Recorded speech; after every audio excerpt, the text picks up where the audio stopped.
ನಮಸ್ಕಾರ ರಿವ್ಯೂ ಚಾನಲ್ಗೆ ಸ್ವಾಗತ. ನಾನು ಸೌಖ್ಯ ಗಾಂವ್ಕರ್. ದಳಪತಿ ಭೇಟಿಯಾದ ಹಿಂದೂ ಫೈರ್ ಬ್ರ್ಯಾಂಡ್ ಯತ್ನಾಳ್, ಬಿಜೆಪಿಯ ಉಚ್ಚಾಟಿತ ಶಾಸಕ ಯತ್ನಾಳ್ ಕುತೂಹಲಕ್ಕೆ ಕಾರಣ ಆಗಿದೆ. ಯತ್ನಾಳ್ ನಡೆ ಭರ್ಜರಿ ಶಕ್ತಿ ಪ್ರದರ್ಶನ, ಮತ್ತೆ ಬಿಜೆಪಿಗೆ ಶಾಕ್ ಕೊಟ್ಟಿದ್ದಾರೆ. BSY ವಿಜಯೇಂದ್ರ ಹೆಸರು ಹೇಳಲ್ಲ, ಬಿಜೆಪಿಯಿಂದಲೇ ನನಗೆ ಸೂಚನೆ ಅಂತ ಹೇಳಿಕೊಂಡೆ ಈಗ ಮತ್ತೆ ತನ್ನ ಬಲವನ್ನು ಜಾಸ್ತಿ ಮಾಡ್ಕೊಳ್ತಿದ್ದಾರೆ. ಯತ್ನಾಳ್ ಆಪರೇಷನ್ ಈಗ ಸಿಕ್ಕಾಪಟ್ಟೆ ಗಮನ ಸೆಳೀತಿದೆ.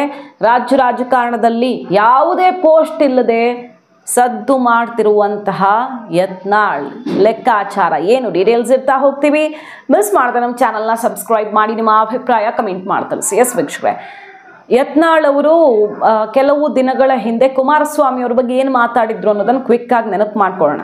ಅವತ್ತು ನಾವು ರಿಪೋರ್ಟ್ ಮಾಡಿದ್ವಿ, ಯತ್ನಾಳ್ ಮತ್ತು ಕುಮಾರಸ್ವಾಮಿ ಒಂದಾಗ್ತಾರ ಅಂತ. ಅಂದರೆ ಏನು ಬೇಕಾದರೂ ಆಗಬಹುದು ಲೆಕ್ಕಾಚಾರ, 28 ಚುನಾವಣೆ ಅಷ್ಟೊತ್ತಿಗೆ ಅನ್ನುವ ಸಮೀಕರಣವೋ ಅಥವಾ ವಿಜೇಂದ್ರ ಅವ್ರ ಮೇಲೆ ಕುಮಾರಸ್ವಾಮಿ ಅವರೀಗ ಅಷ್ಟು ಸ್ವಲ್ಪ ಮುನ್ನಿಸ್ಕೊಂಡಿದ್ದಾರೆ ಅನ್ನೋ ಥರ ಇದೆಯಾ ವಾತಾವರಣ. JDSಗೂ BJPಗೂ ಹೈಕಮಾಂಡ್ ಮಟ್ಟದಲ್ಲಿ ಚೆನ್ನಾಗಿ ಆಗ್ಬರ್ತಿದೆ, ಇಲ್ಲ ಆಗಬರ್ತಿಲ್ಲ ಅನ್ನೋ ಥರ ಕಾಣಿಸ್ತಿದೆಯಲ್ಲ, ಪದೇ ಪದೇ ತಾಳಮೇಳ ಸರಿ ಹೊಂತಿಲ್ಲ ಅಂತ. ಆ ಕಾರಣವೋ ಒಟ್ಟಿನಲ್ಲಿ ಸಮಸ್ಯೆ ಅಂತೂ ಕಾಣಿಸ್ತಿದೆ ಮೈತ್ರಿಯಲ್ಲಿಯೂ. ರಾಜ್ಯದಲ್ಲಿ ಅಮಿತ್ ಶಾ ಅವ್ರ ಜೊತೆ ಎಲ್ಲ ಚೆನ್ನಾಗಿದ್ದರೂ ಕೂಡ ಅದ್ರ ಬೆನ್ನಲ್ಲೇ ಯತ್ನಾಳ್ ಒಂದು ಅಚ್ಚರಿಯ ಮಾತಾಡಿದ್ರು. ವಿಜಯೇಂದ್ರ ಆ್ಯಂಡ್ ಟೀಮ್ JDS ಅನ್ನು ಕಡೆಗಣಿಸ್ತಿದೆ, ಹೈಕಮಾಂಡ್ ಪಕ್ಕಾ ಲೆಕ್ಕ ತೆಗೆದಿದೆ, 150 ಸೀಟ್ ಗೆಲ್ತಾರೆ BJP JDS ಒಟ್ಟಿಗೆ ಹೋದರೆ. ನಿಖಿಲ್ ಕುಮಾರಸ್ವಾಮಿ ಪಕ್ಷ ಕಟ್ಟೋಕೆ ಹೊರಟಿದ್ದಾರೆ, ಆದರೆ ಇವರು ಅವರನ್ನು ಕಡೆಗಣಿಸ್ತಿದ್ದಾರೆ ಅನ್ನುವ ಮೂಲಕ BJPಯ ನಾಯಕತ್ವ ಹೊತ್ತಿರೋರಿಗೆ ಕುಮಾರಸ್ವಾಮಿ ವಿಚಾರ ತಗೊಂಡು ಸೆಟ್ ಹೊಡಿತಾರೆ. ಕುಮಾರಸ್ವಾಮಿ ಅವರನ್ನು ವಿಶ್ವಾಸಕ್ಕೆ ತಗೊಂಡು ಹೋದರೆ ಭರ್ಜರಿ ಗೆಲುವು ನಮ್ಮದೇ ಅನ್ನೋ ರೀತಿಯಲ್ಲಿ ಅವರು ಅಚ್ಚರಿಯ ಮಾತಾಡಿದರು. ಸುಮಾರು 1 ತಿಂಗಳು ಹಿಂದಿರಬಹುದು, ವಿಡಿಯೋ ಸಮೇತ ನಿಮ್ಮ ಮುಂದೆ ಇಟ್ಟಿದ್ವಿ. ಈಗ ದಳಪತಿಗಳನ್ನು ಭೇಟಿಯಾಗಿದ್ದಾರೆ. ರಾಜ್ಯ ರಾಜಕಾರಣದಲ್ಲಿ ಛಾಪು ಮೂಡಿಸೋದಕ್ಕೆ ಆಪರೇಷನ್ ಶುರು ಮಾಡಿರುವ, ಜಿಲ್ಲಾವಾರು ಪ್ರವಾಸ ಸ್ಟಾರ್ಟ್ ಮಾಡಿ ಹಿಂದುತ್ವದ ಅಲೆ ಎಬ್ಬಿಸ್ತೀನಿ ಅಂತ ತೊಡೆ ತಟ್ಟಿರುವಂತಹ ಯತ್ನಾಳ್ ಈಗ ನೋಡ್ತಾ ಇದ್ದೀವಿ ನಾವು. ಒಂದು ದಿನನೂ ಪುರ್ಸತ್ತಿಲ್ಲದ ರೀತಿಯಲ್ಲಿ ಹಿಂದೂ ಪರ ಕಾರ್ಯಕ್ರಮಗಳಲ್ಲಿ ಭಾಗವಹಿಸ್ತಿದ್ದಾರೆ. ಹೋದಲ್ಲಿ ಬಂದಲ್ಲಿ ಭರ್ಜರಿ ಜನ, ಶಿಳ್ಳೆ ಚಪ್ಪಾಳೆಗಳ ನಡುವೆನೇ ಯತ್ನಾಳ್ ಅಬ್ಬರದ ಮಾತುಗಳು ಪ್ರತಿಧ್ವನಿಸ್ತೀವಿಯಲ್ಲ. ಈಗ ಯತ್ನಾಳ್ ಅವರು ದಳಪತಿಗಳ ಮನೆಗೆ ಹೋಗಿ ಕೂತು ಬಂದಿರೋದು ಗಮನ ಸೆಳೀತಿದೆ. ದೇವೇಗೌಡರು ಡಿಸ್ಚಾರ್ಜ್ ಆಗಿ ಬಂದರು, ಅವ್ರ ಆರೋಗ್ಯ ವಿಚಾರಣೆಗೆ ಅಂತ ಹೋಗಿದ್ದಾರೆ. ಈಗ ಅವರ ಆರೋಗ್ಯ ವಿಚಾರಣೆಗೆ ಎಲ್ಲರೂ ಹೋಗ್ತಾರೆ, ಅದು ಬೇರೆ ವಿಷಯ. ಆದರೆ ತಡಮಾಡದೆ ಯತ್ನಾಳ್ ಅವರು ಹೋಗಿದ್ದಾರೆ, ಕ್ವಿಕ್ಕಾಗಿ ರಿಯಾಕ್ಟ್ ಮಾಡಿದ್ದಾರೆ. ಬಹಳ ಕ್ವಿಕ್ ರಿಯಾಕ್ಷನ್ ನೋಡ್ತಾ ಇದ್ರೆ ಕುಮಾರಸ್ವಾಮಿ ಅವ್ರಿಗೆ ಯತ್ನಾಳ್ ಹತ್ರ ಆಗಿದ್ದಾರೆ ಅನ್ನೋದು ಆವತ್ತು ಆಡಿದ ಮಾತು ಮತ್ತು ಇವತ್ತಿನ ಎಲ್ಲ ಬೆಳವಣಿಗೆಗಳಲ್ಲಿ ಕಾಣ್ತಿದೆ. ಸಹಜವಾಗಿ ಆರೋಗ್ಯ ಅಥವಾ ವಯೋಸಹಜ ಸಮಸ್ಯೆಗಳಿದ್ದಾಗ ವಿಚಾರಿಸ್ಕೊಂಡು ಬರೋದು ಇದೆಲ್ಲ ಕಾಮನ್. ಯತ್ನಾಳ್ ಅವರು ಇವತ್ತು ವಿಸಿಟ್ ಮಾಡಿರೋದು ಸ್ವಲ್ಪ ಸ್ಪೆಷಲ್ ಆಗಿ ಕಾಣಿಸ್ತಾ ಇದೆ. ಯಾಕಂದರೆ ಅವರು ಮಾಡ್ಕೊಳ್ತಿರೋ ತಯಾರಿಗಳ ಕಾರಣದಿಂದಾಗಿ ಅಷ್ಟೇ ಡಿಸ್ಚಾರ್ಜ್ ಆಗಿ ಬಂದಿದ್ದಾರೆ ದೇವೇಗೌಡರು. ಇವತ್ತೇ ಯತ್ನಾಳ್ ಅವರು ವಿಸಿಟ್ ಮಾಡಿದ್ದಾರೆ, ಮಾತಾಡ್ಕೊಂಡು ಬಂದಿದ್ದಾರೆ. ನಿನ್ನೆಲ್ಲ ಅವರು ಮದ್ದೂರಲ್ಲಿ ಮತ್ತು ಮಂಡ್ಯದ ವಿವಿಧ ಭಾಗಗಳಲ್ಲಿ ಶೋಭಾಯಾತ್ರೆ, ಕಾರ್ಯಕ್ರಮ, ಭಾಷಣ ಅಂತ ಅಬ್ಬರಿಸಿದ್ರು. ಗಮನಿಸಿದ್ವಿ ನಾವು ಯಾವ ರೀತಿಯಲ್ಲಿ BJP ಸರ್ಕಾರ ಅಂತಾನೆ ಹೇಳಿಕೊಂಡು, ಅಂದರೆ ಹಿಂದುತ್ವದ ಓಟನ್ನು ಡಿವೈಡ್ ಮಾಡಲ್ಲ, ನನ್ನದು BJPನೇ ಫಸ್ಟ್ ಆಪ್ಷನ್ ಅಂದ್ಕೊಂಡೇ ಈಗ ಮಾತು ಶುರು ಮಾಡ್ತಾ ಇದ್ದಾರೆ ಹೋದಲ್ಲಿ ಬಂದಲ್ಲಿ. ಹಾಗೆ ಮುಸಲ್ಮಾನರ ವಿರುದ್ಧ ಸಹಜವಾಗಿ ಅವರು ಎಲ್ಲ ಕಡೆ ಹೋದಲ್ಲಿ ಗುಡುಗಿ ಕೇಸ್ಗಳನ್ನು ಹಾಕಿಸ್ಕೊಳ್ತಿದ್ದಾರೆ. ಮಂಡ್ಯದಲ್ಲಿ ಅಬ್ಬರ ಜೋರಾಗಿತ್ತು. ಕಳೆದ ವರ್ಷ ಎಲ್ಲಿ ಹನುಮಧ್ವಜ ಗಲಾಟೆ ಆಗಿತ್ತು ಕೆರಗೋಡು, ಅಲ್ಲೇ ಹೋಗಿ ಅಬ್ಬರಿಸಿ ನಮ್ಮ ಸರ್ಕಾರ ಬಂದರೆ ರಾಷ್ಟ್ರಧ್ವಜದ ಜೊತೆಗೆ ಹನುಮಧ್ವಜ ನೆಟ್ಟೇ ನೆಡ್ತೀವಿ ಅಂತ ಸವಾಲ್ ಹಾಕಿ ಯೋಗಿ ಆದಿತ್ಯನಾಥ್ ಬಗೆಯ ಸರ್ಕಾರ ಇಲ್ಲೂ ಬರುತ್ತೆ, ನನ್ನನ್ನು ಬಿಟ್ಟು ಮುಂದಿನ ಚುನಾವಣೆ ನಡೆಯೋದೇ ಇಲ್ಲ, ನಾನೇ CM ಅಂತ ಅಬ್ಬರಿಸಿ ಬಂದಿದ್ದಾರೆ. ಇನ್ನು ಪ್ರಿಯಾಂಕ್ ಖರ್ಗೆ ಅವರು RSS ಬ್ಯಾನ್ ವಿಚಾರ ಮಾತಾಡ್ತಿದ್ದಾರಲ್ವ, ಅವರು RSS ವಿರುದ್ಧ ವಾಚಾಮಗೋಚರವಾಗಿ ವಾಗ್ದಾಳಿ ನಡೆಸ್ತಿದ್ದಾರೆ. ಬ್ಯಾನ್ ಮಾಡೋದಕ್ಕೆ ಸರ್ಕಾರ, ಬ್ಯಾನ್ ಅಂದರೆ ಸರ್ಕಾರಿ ಜಾಗಗಳಲ್ಲಿ ಅವರ ಚಟುವಟಿಕೆಗಳು ನಡೆಯದಂತೆ ನಿರ್ಬಂಧ ವಿಧಿಸೋದಕ್ಕೆ ಸರ್ಕಾರ ತಯಾರಿ ನಡೀತಿದೆ. ಅದು ತುಂಬ ಕ್ವಿಕ್ಕಾಗಿ ಆಗಬೇಕು ಕೆಲಸ ಅಂತ ಸಿದ್ದರಾಮಯ್ಯನವರು ಅಧಿಕಾರಿಗಳಿಗೆ ಆದೇಶ ಕೊಟ್ಟಿದ್ದಾರೆ. ತಮಿಳುನಾಡು ಮಾಡೆಲಲ್ಲಿ ಇಲ್ಲೂ ಮಾಡಬೇಕು ಅಂತೆಲ್ಲ. ಈ ಹೊತ್ತಲ್ಲಿ ಯತ್ನಾಳ್ ಅವರು ಸರ್ಕಾರಕ್ಕೆ, ಪ್ರಿಯಾಂಕ್ ಖರ್ಗೆ ಅವರಿಗೆ, ಸಿದ್ದರಾಮಯ್ಯನವ್ರಿಗೆ ಒಂದಿಷ್ಟು ಸವಾಲುಗಳನ್ನು ಹಾಕಿರೋದು.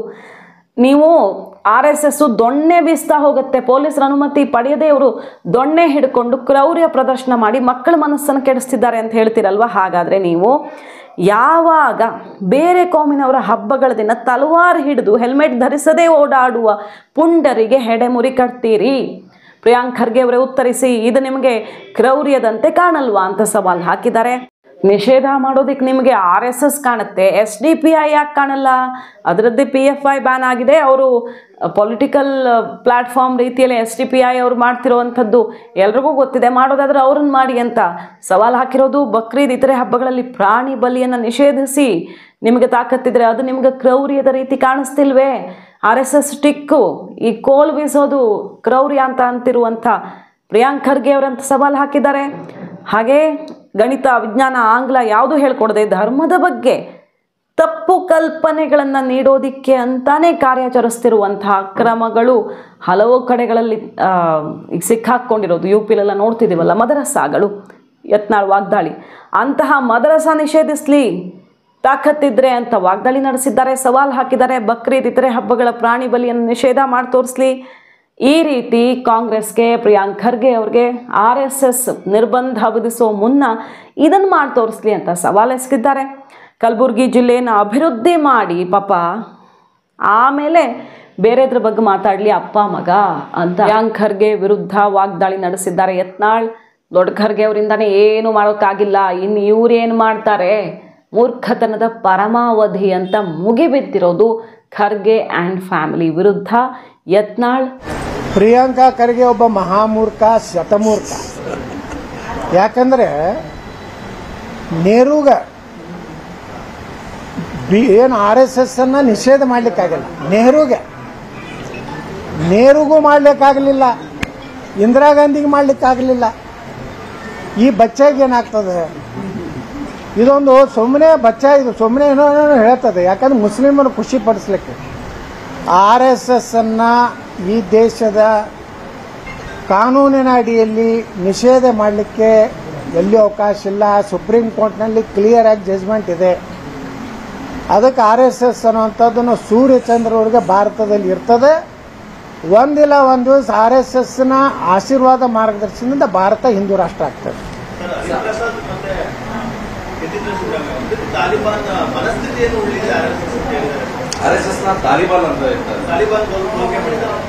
ಈ ಸಿದ್ದರಾಮಯ್ಯ ಅವ್ರ ಮಗನ ಹೆಸರೇನ್ರಿ? ಯತೀಂದ್ರ. ಇನ್ನೊಬ್ಬ ಜತೀಂದ್ರ, ಇನ್ನೊಬ್ಬ ಯಾರು? ಹರಿಪ್ರಸಾದ್. ಅವರು ಏನದಲ್ಲ ಪಾಕಿಸ್ತಾನದ ಏಜೆಂಟ್ರಾಗಿ ಕೆಲಸ ಮಾಡ್ತಾರೆ. ಈ ರೀತಿ ಹೇಳಿಕೆ ನನಗಂತೂ ಯತೀಂದ್ರ ಏನು ಮಾತಾಡ್ತಾರೋ ಗೊತ್ತೇ ಆಗೋದಿಲ್ಲ. ಪುಣ್ಯಾತ್ಮ ಏನು ಮಾತಾಡ್ಬೇಕು. ಮೈಸೂರು ಮಹಾರಾಜರಿಗಿಂತ ನನ್ನ ತಂದೆ ಬಹಳ ಶ್ರೇಷ್ಠ. ಮೈಸೂರು ಮಹಾರಾಜರು ಸ್ವಂತ ತಮ್ಮ ಬಂಗಾರಿ ಒತ್ತಿ ಇಟ್ಟು KRS ಇವರು ಮೈಸೂರಿನ ಎಲ್ಲ ಪ್ಲಾಟೆ ಹೊಡ್ಕೊಂಡವರು. ಆ ಮಹಾರಾಜರಿಗೆ ಇವರಿಗೆ ಹೋಲಿಕೆ ಮಾಡ್ತಾರೆ ಅಂದ್ರೆ ನೀವಂತ ಸತ್ಮೂರ್ಖದ ಅನ್ನೋದು ಗೊತ್ತಾಗ್ತದೆ. ಅದಕ್ಕೆ ಹರಿಪ್ರಸಾದ್ ಅಂತರೂ ಏನು ಹೇಳಿಕೆ ಬೇಡ. ಅವು ಏನದವ್ರಿಗೆ ಏನು ಮಾತಾಡ್ತಾರೋ ಏನು ಅರ್ಥ ಆಗೋದಿಲ್ಲ. ಮಾತಾಡಬೇಕು, ಕಾನೂನು ಬದ್ಧವಾಗಿ ಮಾತಾಡ. ಈ RSS ಅನ್ನ ನಿಷೇಧ ಮಾಡ್ಕೊಂಡು ಮೂರ್ಖರು ಎಷ್ಟು ಮಂದಿ ಹೋಗ್ಯಾರ ಇಂಥವ್ರು. ಇವು ಪ್ರಿಯಾಂಕಾ ಅಂತರೂ ಇದಕ್ಕೇನು ಸುಮ್ಮನೆ ಯಾವುದೋ ಕಾರಣದಿಂದ ಅವ್ರ ಅಪ್ಪಗೆ ಏನೋ ಮಾಡೋದಾಗೆಲ್ಲ, ರಾಷ್ಟ್ರೀಯ ಅಧ್ಯಕ್ಷ ಅವ್ರ ಅಪ್ಪಗೆ ಏನೋ ಮಾಡೋದಾಗೆಲ್ಲ ಈ ಮಗ ಏನು ಮಾಡ್ತಾನೆ. ಇವು ಸುಮ್ಮನೆ ಇಟ್ಟೆ ಇವೇನು ಖುಷಿ ಪಡಿಸ್ಲಿಕ್ಕೆ. ಇವರೆಲ್ಲ ಖುಷಿ ಪಡಿಸೋದು ಯಾರನ್ನ ಸಾಬ್ರನಾಟೆ. ಮುಂದಿನ ಚುನಾವಣೆಯಲ್ಲಿ ಸಾಬ್ರಾಟೆ ಕಾಂಗ್ರೆಸ್ಗೆ ಹಾಕೋದು, ಹಿಂದೂಗಳೆಲ್ಲ BJPಗೆ ಓಟ್ ಹಾಕ್ತಾರೆ ಅಥವಾ ಹಿಂದೂ ಪರವಾಗಿರೋ ಜನರಿಗೆ ಓಟ್ ಹಾಕ್ತಾರೆ. ಸೊ ಆಡಳಿತ ಪಕ್ಷವನ್ನ, ಸಚಿವರುಗಳನ್ನ, ಕೈ ನಾಯಕರುಗಳನ್ನ ವಾಚಾಮಗೋಚರವಾಗಿ ತರಾಟೆಗೆ ತಗೊಳ್ತಿದ್ದಾರೆ. ತಾನೇ ವಿರೋಧ ಪಕ್ಷ ನಾಯಕ ಅನ್ನೋ ರೀತಿಯಲ್ಲಿ ಹುದ್ದೆ ಇಲ್ಲದೇನೆ ಅಖಾಡಕ್ಕೆ ಧುಮುಕಿದ್ದಾರೆ. ರಾಜ್ಯ ಪ್ರವಾಸದಲ್ಲಿ ಬ್ಯುಸಿಯಾಗಿದ್ದಾರೆ. ಶಕ್ತಿ ಪ್ರದರ್ಶನದ ಮೂಲಕ ಸದ್ದು ಮಾಡ್ತಿದ್ದಾರೆ ಯತ್ನಾಳೀಗ. 2028ಕ್ಕೆ ಹಿಂದೂ ಸರ್ಕಾರ ಬರೋದಕ್ಕೆ ಎಲ್ಲ ಕಡೆ ಕೂಗಿದೆ. ಮಂಡ್ಯ ಜಿಲ್ಲೆಯಲ್ಲಿ ಹಿಂದುತ್ವ ಜಾಗೃತಿ ಆಗಬೇಕು ಅಂತಿದ್ದಾರೆ. ಮಂಡ್ಯಕ್ಕೆ ಯಾಕೋ ಸ್ವಲ್ಪ ಸೆಳೆತ ಜಾಸ್ತಿ ಆಗಿದೆ. ಹಳೆ ಮೈಸೂರು ಭಾಗದಲ್ಲಿ BJPನೇ ಯತ್ನಾಳ್ಗೆ ಟಾಸ್ಕ್ ಕೊಡ್ತಾ ಅನ್ನೋ ತನಕ ಕುತೂಹಲ.